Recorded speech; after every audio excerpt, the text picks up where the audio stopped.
We're getting shocking new images following the slaughter at that shopping mall in Kenya, including video from inside the building after the terrorist attack on Saturday. You can see stunned customers and staffers fleeing out, ushered out by guards. And then after slowly crawling to their hiding place, a police officer helps a terrified woman and her young children get up and scurry through the mall to safety.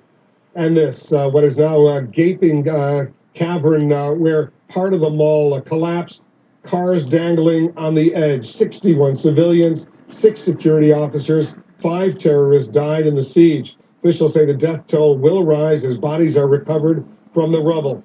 Here's a question. Could Americans face a similar threat here at home? Brian Todd has been investigating all of this. He's joining us live. What are you seeing, Brian?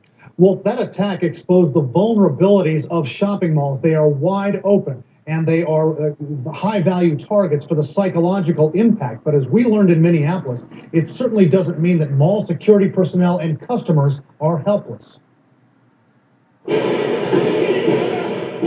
An attack carefully planned and executed on a soft target. A similar threat to American shopping malls, according to a federal law enforcement source, is, quote, what keeps us all up at night. It's a threat Michael Rosen knows well. It's an open environment. It's easy access environment, which makes it easier for the perpetrators to carry attacks. Rosen, a former Israeli Special Forces soldier, is now a security consultant for the Mall of America in Minnesota. His job, protecting this giant shopping center from a mass casualty attack, is something experts say is nearly impossible for every mall. These are ubiquitous. The idea that we can circle each one with a perimeter is simply not realistic. Malls, by their very nature, are so difficult to secure. The Mall of America here in Minneapolis has more than a dozen entrances. That officials here are using another layer, behavior detection. Undercover officers roam the concourses, eyeballing people for any signs of suspicious behavior. What are you looking for there? Behavioral response to stress, nervousness, and also physiological reaction to a present security officer, as well as potential concealment of weapons. And more subtle tics in behavior.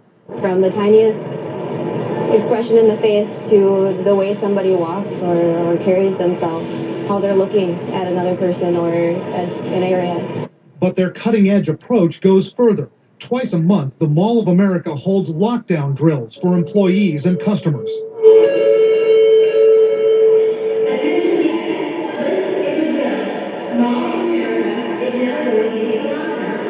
Customers are told to shelter in the back rooms of the nearest store.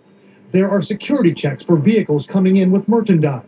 Rosen says they even have an intelligence branch to detect potential threats before they get to the mall's doorstep. Are metal detectors at the doors next? I don't know if metal detector is necessarily the solution, but having a well-trained officers who are able to identify malicious intent at the doors, it might not be a bad idea. But metal detectors at mall entrances are a reality elsewhere. They've been in place in Israel for several years. Law enforcement officials from America have traveled there to learn more about those measures, but there is a debate here over whether Americans are ready for that step. Wolf.